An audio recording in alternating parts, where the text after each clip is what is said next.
Hey, do we have someone here who can do a coin flip? Mr. Harper or Mr. Chad?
Hey, Charlie, if you'll go ahead and guess which number she wrote on the paper.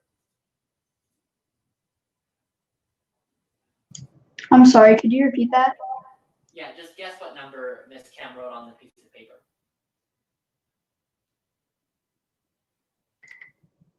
Either 1 or 0. It's like a coin flip. I'm sorry, I still can't hear you. Give me 1 second. No worries. It's probably me being too far from my mic. I'll make sure to fix that while I'm speaking. Oh, I can hear you great now. Just guess either 1 or 0. 0. Miss Cam, is that correct?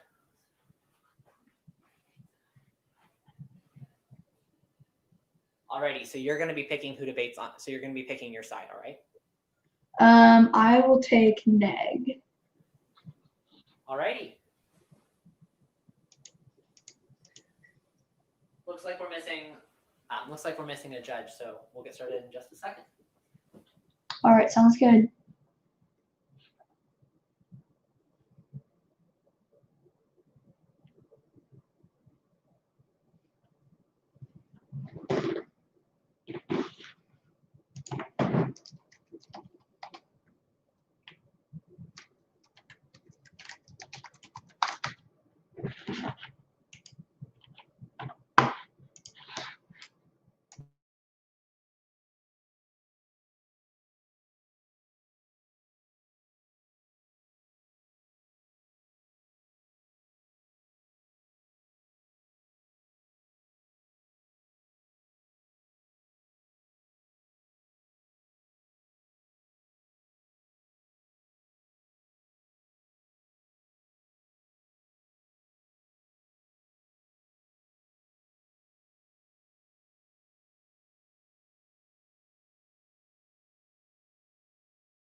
Guys, I'm gonna log out and then switch to the computer. Okay.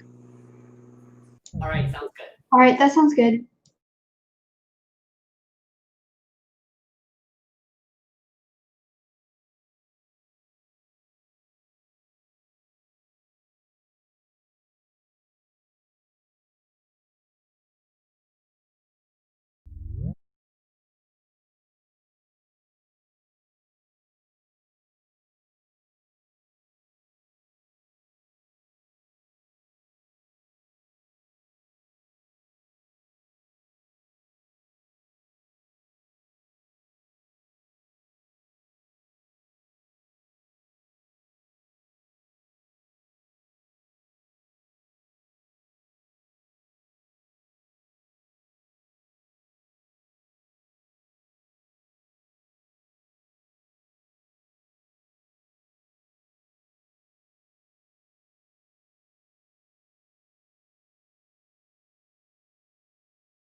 Just let us know when you're ready to get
Mr. Shai, have you logged back in on your computer now, and are you ready to get started?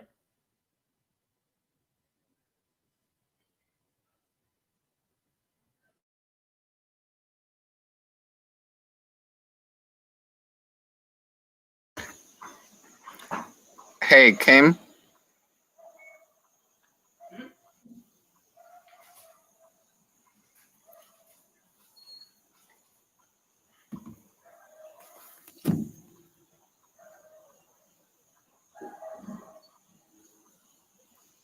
Are you ready to get started?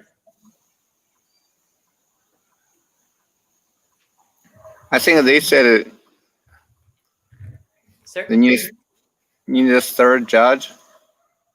Actually, there's only going to be one judge in the semifinal round, and it looks like it's you. Oh, really? Yep. So I was here all the time. I don't know. I was kind of thinking. Yeah, I think there was some issue with getting panels filled, but let's go ahead and get started. So, hi, Sure. my name is Luke Castle. I'll be affirming the resolution today. Thank you so much for taking your time to come out and judge us. I really appreciate it.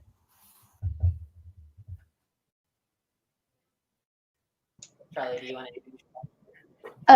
Yes, I'm Charlie Peterson from the Academy of Classical History and Studies. I'm negating the resolution, and I wanted to ask Luke if you were timing for yourself, because I'd be glad to time for you.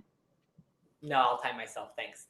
All right. Before we start the debate round, do you want to share a little bit of past judging experience, maybe debate experience, judging preferences, or just in general, what should we do to make sure that you enjoy this round as much as we do?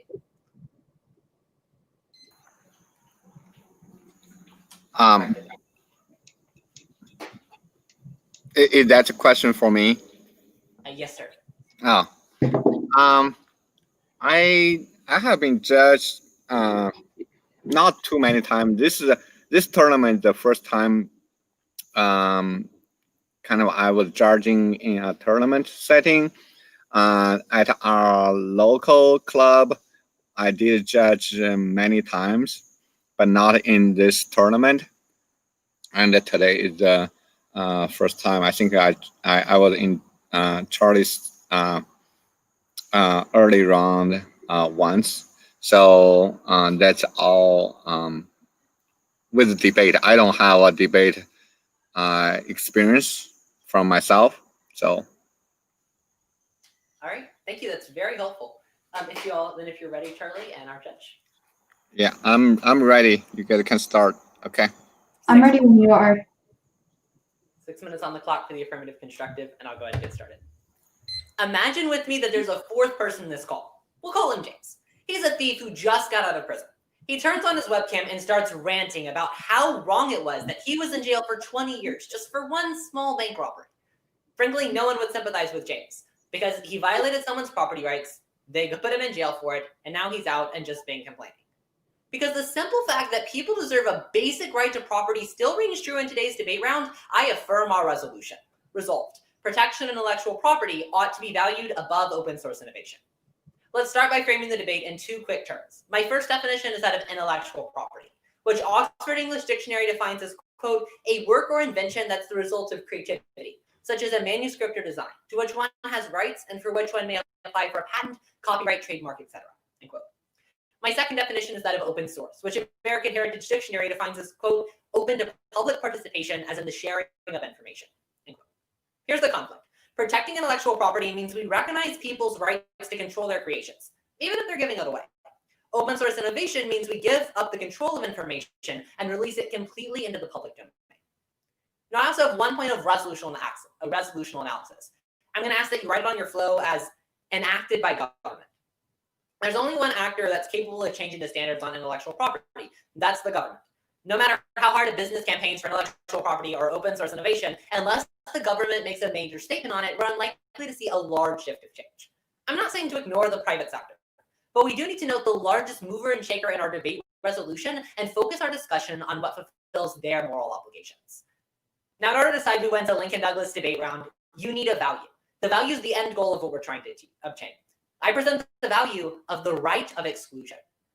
James Stern, a professor at William & Mary Law School, writes, quote, the right to prohibit one or more persons from using a particular resource, end quote, as his definition of right of exclusion.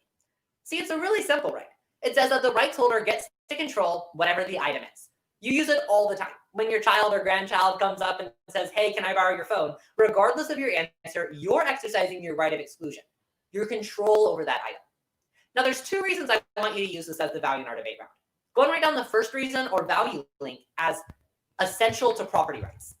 Thomas W. Merrill, a professor from Columbia Law School, tackled this issue in a 1998 Nebraska Law Review.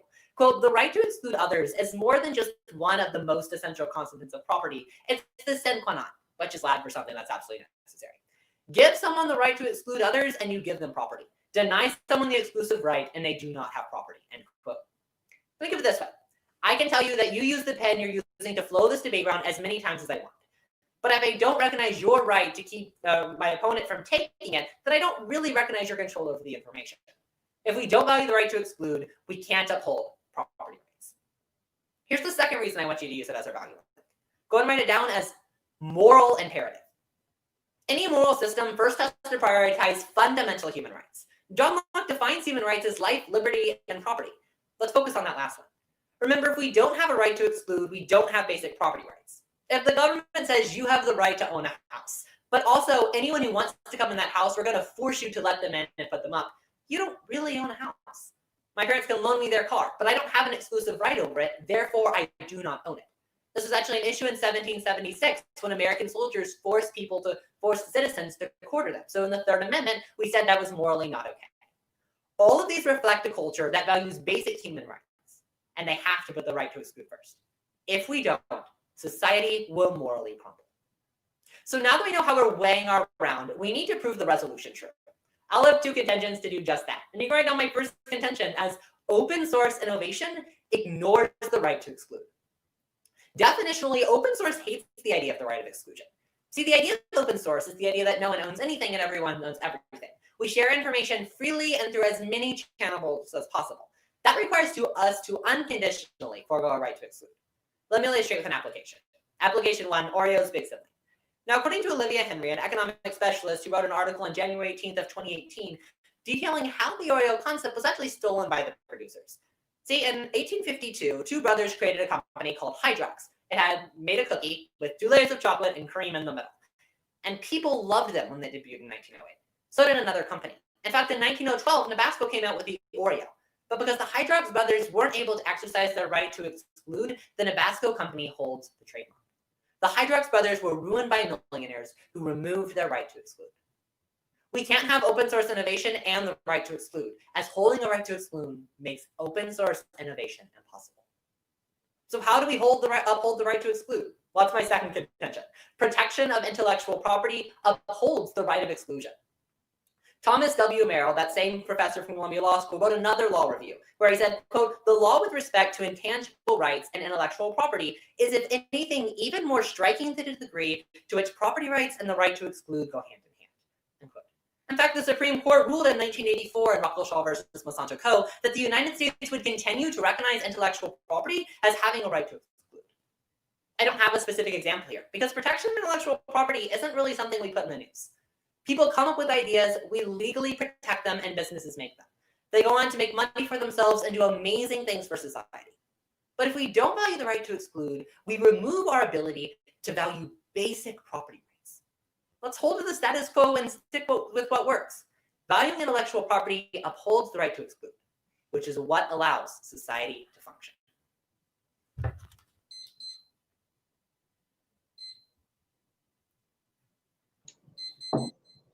Okay, if everyone's ready, I am. then let us begin. All right, so what was your first contention? Open source innovation ignores the right to exclude. So it's so your first and second contention are essentially how intellectual property does uphold it and open source is not, correct? And then how does your value of right to exclude relate to your side of the resolution? Well, I explained that in my value links. For starters, it's a foundational human right, and secondly, it's a moral imperative. So you should value the right to exclude above everything else? Well, in the context of this debate round, yes. And yes, all right. And then so there's So are you using United Nations set of definition and set of human rights? I'm sorry, my what? You mentioned human rights in the beginning paragraph of your constructive. Are you using the United Nations set of human rights or I'm nothing? using the basic human rights, which John Locke defines as life, liberty, and property. Okay, thank you. And then could you please give like a one sentence summary of your value, right to exclude?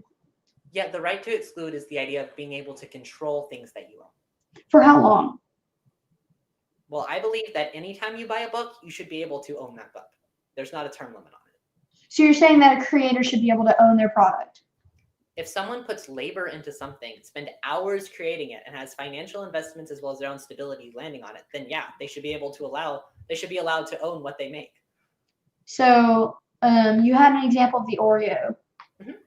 So there was a patent put on the Oreo, correct? No, there was no patent on the Oreo. There's no patent on the Oreo. Okay.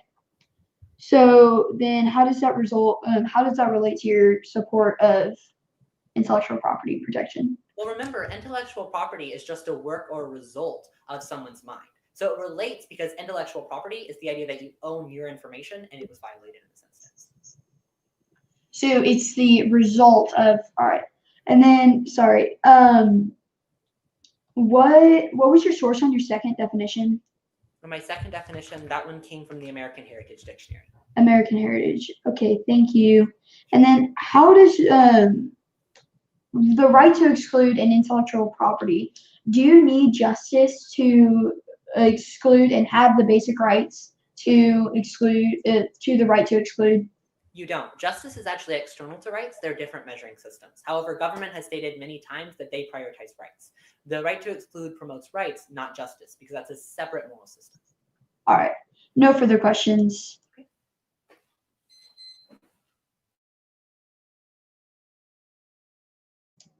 I will be using running prep. One sec. Let me get my timer started. Running prep, 3 minutes starting now.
Okay, no further prep time needed. I've got 150 on the clock for remaining prep.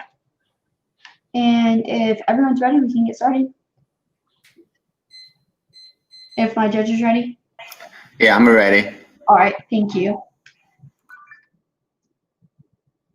7 minutes on the clock, starting now.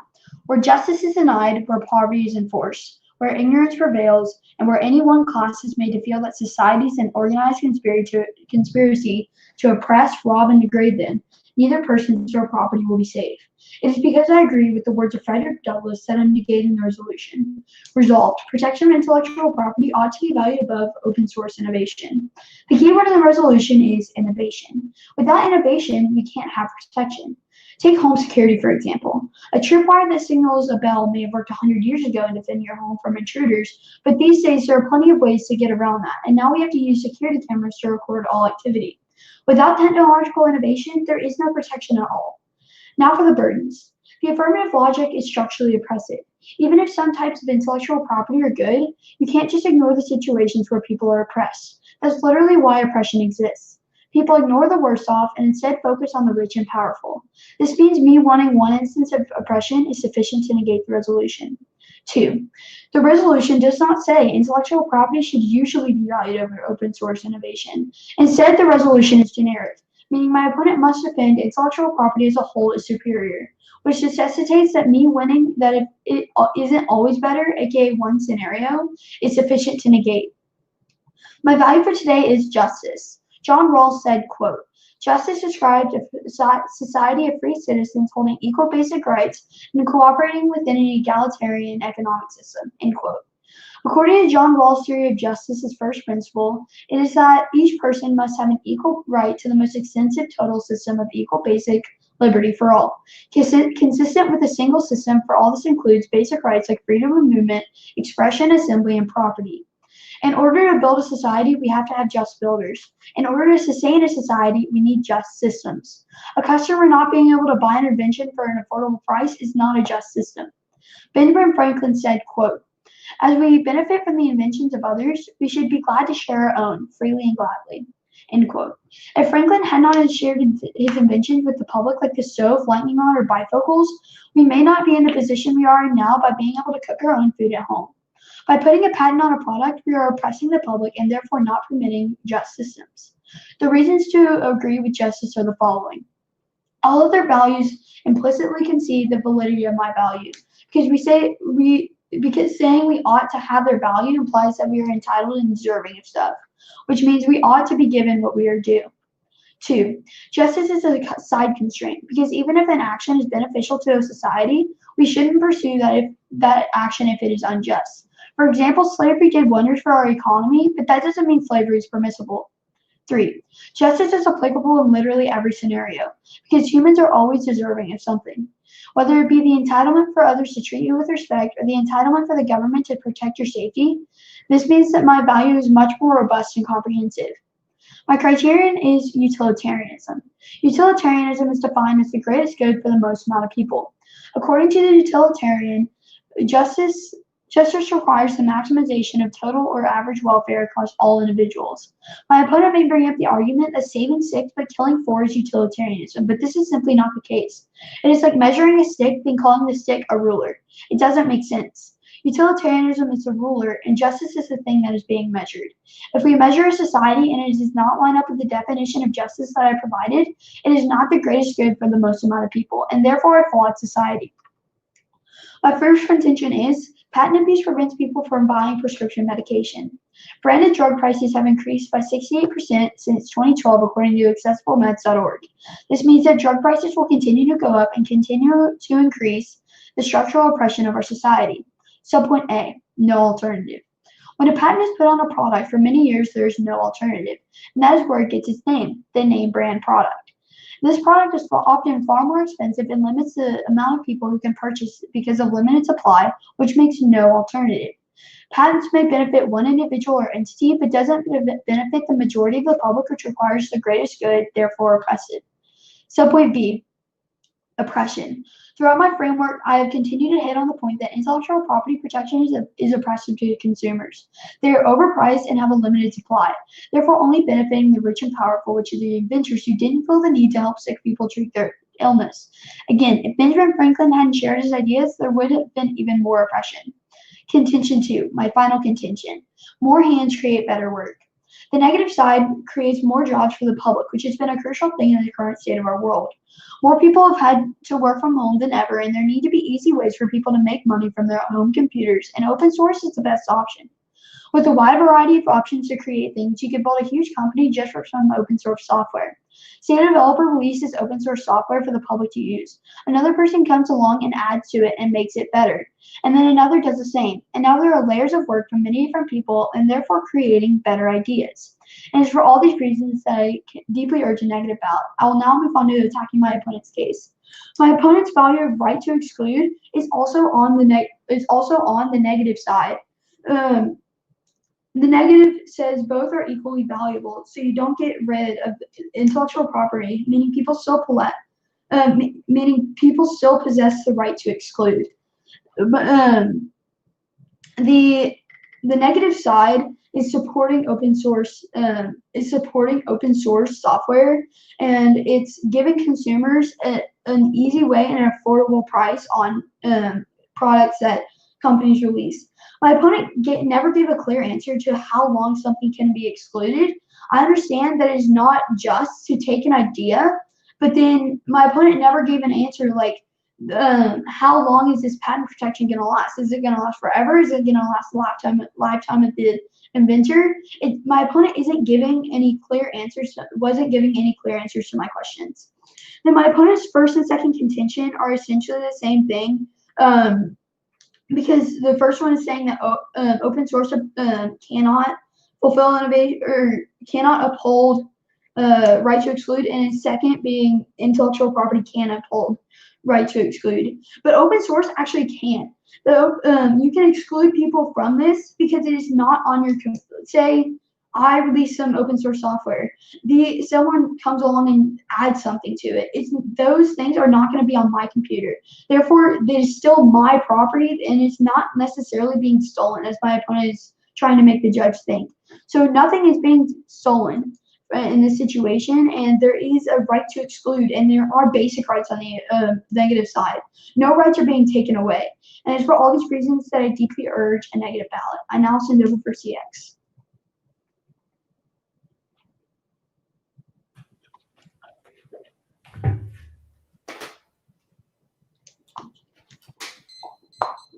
Three minutes on the clock if you're ready. Yes. All right, let's go ahead and begin. Can we agree that it would be unjust to use the death penalty on someone who stole $1? Yes, that would be unjust. Okay, so then justice requires proportionality? Yes, according to the laws. What's the proportional response to breaking someone's rib with a baseball bat? I'm sorry. Can you repeat the question? What is the proportional response to breaking someone's ribs with a baseball bat? That's assault. Since this resolution is a very generic and non-specific. What do you think the proportional response would be? Would it be? Can we agree that it would be proportional or equal if we were to break that person's ribs? It's not my job to decide laws, so that's fine. That's the question anyway. Can we agree that that would be a proportional response? And not in my personal standards, but to a person it could be. Okay, so then they are equal responses, correct? It's equal responses, yes. All right, so it would be proportional. Yes. And we can agree that that would harm the overall rights of the other person who their ribs were just broken, right? Can you please clarify? Can we agree that if I broke someone's ribs, even in retaliation, it would still harm their rights? Could you please refer to a specific right that's being broken? Because I'm not sure what you're getting at. Can we agree that that would overall harm their humanity? It would. Yes, it would harm their humanity. Is violating basic rights oppressive? Violating basic rights, I gave a definition of oppression. So if it's focusing on the rich and powerful, violating property rights is oppressive. No. So go ahead. Sorry, it's oppressive if it's just focusing on the rich and powerful, according to my definition of oppression. So we agree that if we take away someone's property rights, if we take away their ability to own stuff they've created, that would be oppressive. Yes. All right. Now I just want to ask you a question. If it's unconstitutional. Just want to ask you a question. Do you support speed limits? Yes. Do speed limits harm personal freedom at all? Can you be more specific? Like the breaking of speed limits harm freedom. Harm freedom. It's a base area. My ability to do whatever I want. I'm sorry, you're not being clear. It's like. Do speed limits restrict my ability to do whatever I want? Yes. All right. How many employees does Apple have? I can't give you a specific answer. Probably thousands. I'm sorry? Probably thousands? Yes, somewhere along those lines. No further questions. I've got 3 minutes of prep starting now.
No further prep time is necessary. I'm stopping prep at 1 minute, 29 seconds.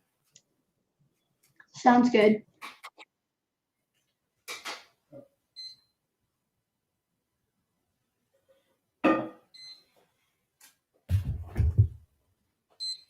Four minutes on the clock for the affirmative rebuttal if you're ready. All right, I'm going to assume yes, unless someone tells me otherwise. Let's go ahead and hop into it. Now, before I refute my opponent's points, I wanted to point out the two lines of argumentation I'll be pulling throughout this debate round. I'll be focusing first and foremost on the right of exclusion, and we'll be looking at why that has to be the value in our debate round. Then I'll be focusing on intellectual property and why it's the only way to truly uphold our value. First, let's look at a couple of the flaws in my opponent's thinking. He brought up two burdens, and I have one response to them. Write it down as unrealistic. Now, I'm pretty sure we can all agree that lying isn't morally justifiable. If I lied to you, you would probably say I'm acting unethically. But I'm pretty sure we also agree that Corrie ten Boom lying and telling the Nazis there was no Jews in that house in order to save their lives would be ethically justifiable. Saying that I have to prove something is true in every single instance is unrealistic, because in the real world, there are slight exceptions to the rule.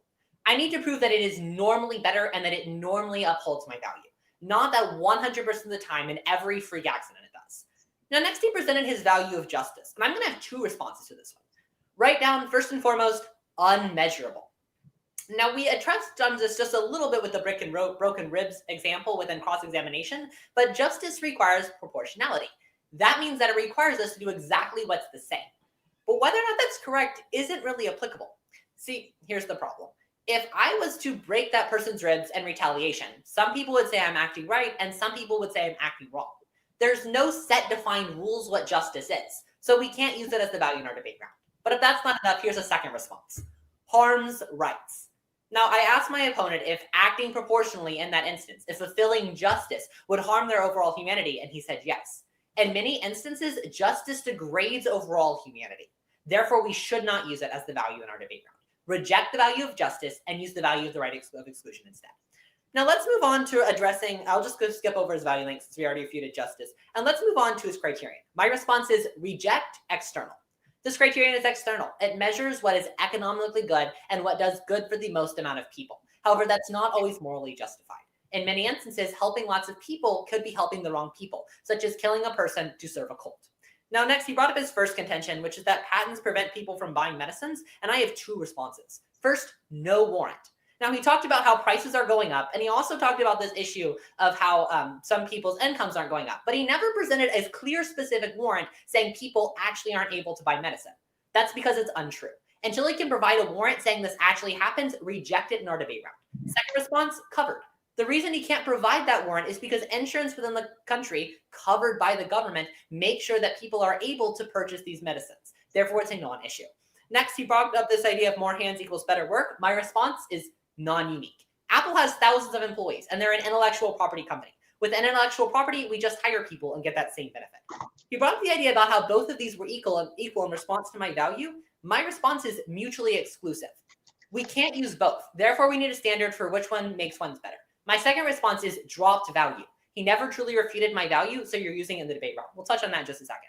Finally, he talked about how open source can exclude. My response is unusable, unable to. It literally can't, because unrestricted sharing of information means we can't exclude. And finally, he brought up a bunch of other value links. If I haven't responded to it, I can bring it up in my next speech. Let's go ahead and move into my two main voting issues, are the reasons why you're voting affirmative. If I win these 2 points, I'm asking for your ballot. Write on the first one as right to exclude. Now, I presented multiple reasons to use this. It's foundational. It's a moral imperative. He didn't respond to either of these. He's dropped the value clash and failed to show us why it's unstable. We can't use justice, and we have an unattacked value. Therefore, we're sticking with the right to exclude. So the only question is, does IP or open source does this better? My second voting issue, intellectual property. For starters, he dropped the fact that IP does this. Secondly, open source is literally incapable of controlling information, as the accepted definition says free sharing of information. Thanks.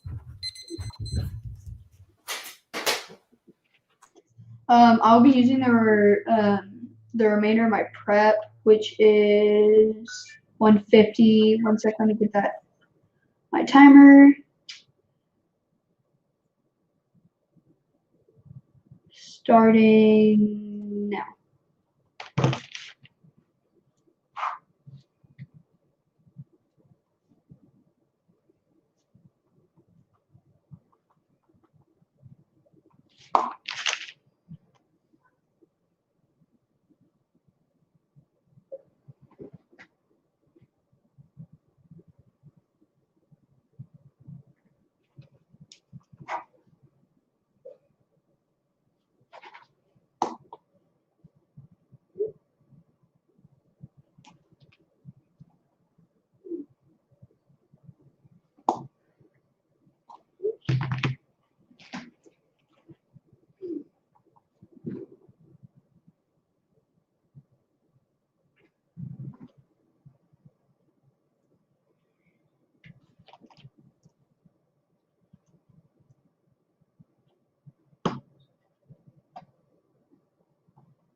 Okay, prep time over, and if everyone is ready, we can begin. Am I judge? Yes, go ahead. Alrighty, then 3 minutes on the clock, starting, or I'm sorry, 6 minutes on the clock, starting now. My opponent says that I've never attacked his value. However, I did. I said that there are no rights being taken away with open source. With the exclusion is not being taken away because it's still your idea. You still get to do what you want from it. Intellectual property isn't going to protect that. And what my opponent is saying that my burdens are unrealistic, but I proved something true about the resolution to where they're realistic or not, the affirmative still has to prove it. But what I assume my opponent was referring to is that the affirmative has to prove that intellectual property has to be defended as a whole is superior, aka one scenario is sufficient to negate. My opponent was saying that this is unrealistic, but it is true about the resolution, therefore must be carried out. And then my opponent called my value of justice unmeasurable. This is simply not true. Utilitarianism is how you measure it. And utilitarianism is not on the affirmative side. You cannot have the greatest good for the most amount of people on the affirmative side. And my opponent talked about, and then we, there again, this is no rights are being taken away. We're not depriving people of their natural rights. We're not depriving people of their basic rights, and we're not depriving people of the right to exclude. My opponent is trying to make the judge think this, but this is simply not true. This is a false claim. My opponent is saying that the negative is just depriving and making life worse. But in reality, intellectual property is making quality of life and justice worse for society. And my opponent is not providing protection. Protection is what the affirmative is. Their end goal is protection and fulfilling rights. But on the negative side, there are no rights being taken away. It doesn't matter if a burden is hard for you to fulfill because I prove that something is true. You shouldn't bend the laws for logic or fairness, or for fairness. And then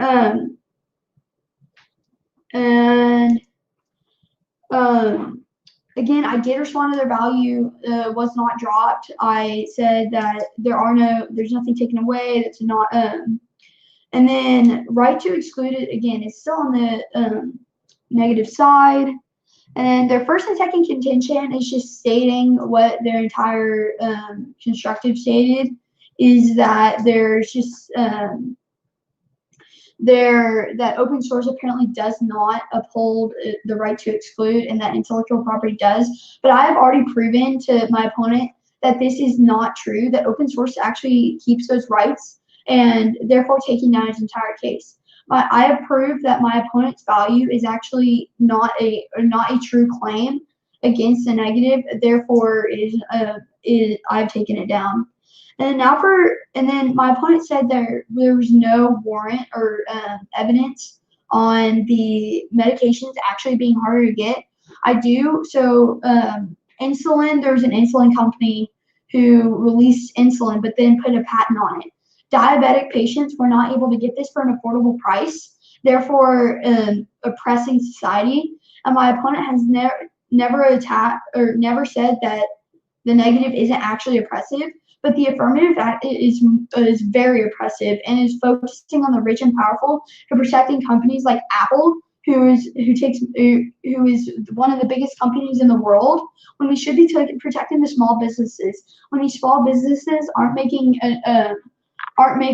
what's due to them and isn't getting the money that they deserve. And then now for a quick voter, it's the value clash. The value clash has been not a huge part of this debate round, but just to crystallize it for the judge, my opponent's value of right to exclude is not exclusive or is not taken away on the negative side, therefore not exclusive to the affirmative side, and there are no rights taken away. Therefore, this is an untrue value. And then my opponent's value isn't really a value. It's not a moral thing we should value, like justice, light, equality, things like that. This is just a right that we ought to live out, and that is, yes, that's something we should value. It's just that doesn't work as a value, as well as justice does. And again, utilitarianism is the way to measure justice. It's not that justice. My opponent said that justice is immeasurable.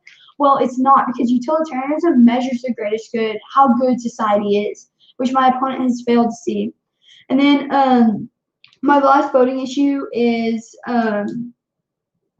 false claims.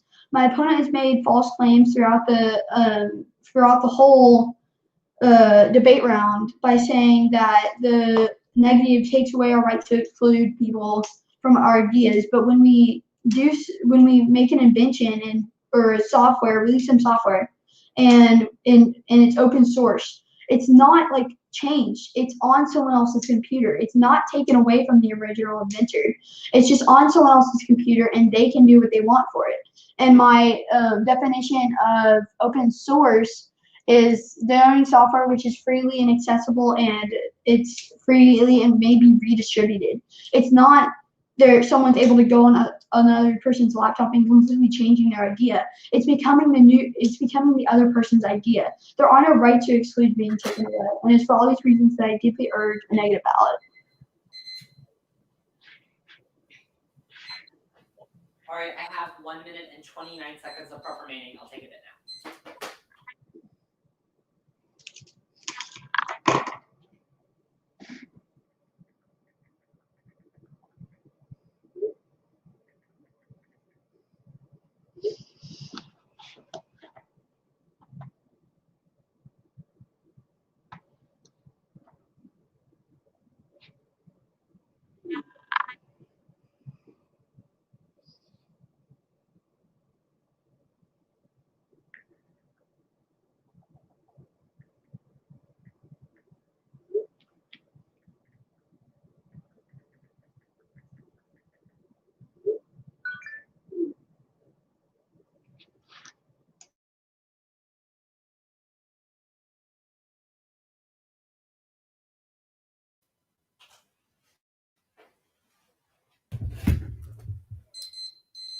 Three minutes on the clock if you're ready for the final affirmative rebuttal. All right, let's go ahead and get started. Now, in this speech, I'll be refuting a couple of my opponent's arguments and going back to those two dropped voting issues as to why you're still voting affirmative. Just as a reminder, if I win those 2 points, I'm asking for your ballot. For starters, he says open source innovations, not human rights. My response is remove right to exclude. He was trying to argue that it doesn't harm human rights, but that's blatantly false. It removes the right to exclude, as I've shown amply throughout this debate round. Next, he talks about how I still have to prove it fits all instances. Two responses. One, real world. This is a real world debate. There's nothing in the resolution that specifies it has to be absolute. Secondly, didn't fail. I have shown in a general sense and everywhere on the flow that open source innovation, that intellectual open source innovation does fail these things. So either way you look at it, one, it's wrong, but secondly, I'm still almost upholding that burden. In the real world, though, we look at a general burden, not an absolute. Next, he brought up the idea about measuring with utilitarianism. My response is, doesn't matter. He just kind of dropped this tag on the flow. Frankly, I don't understand what he's saying. I'm going to move on. He talked about how there's no right, and I'll group this with everything else he said about open source not harming rights. My response is, can't take back. Now remember, I've proven you the right to exclude is a moral right. Open source innovation harms the right to exclude because there's no way to regain control of your information. If you believe property rights are an inherent right, then open source innovation violates rights. He talked about no protection. My response is protecting intellectual property. I am protecting something. This is a topicality press. It's fake. Next, he talked about how my value's not dropped. My response is not negate it. He did tag one response to it, but it was simply that both OSI and intellectual property are equal. He hasn't shown us why we can't use the value. He talked about this whole issue with insulin, and my response is no source. My opponent can't just make major claims like this without at least one evidentiary backing. It might be true, it might not be. We don't have a reason or even one study showing this to be true. Next, he talked about how the app is oppressive. My response is negative removing rights. The negative is removing basic property rights. Who do you think is oppressive in that scenario? He talked about the value clash. My response is government obligation. As I said in my last speech, which never really responded to, governments need to uphold rights. Since justice conflicts with rights, they can't have both, and rights are more important. And finally, he talked about these false claims. My response is none. He just kind of said there was false claims without specifying which false claims I made when I don't see any on the flow.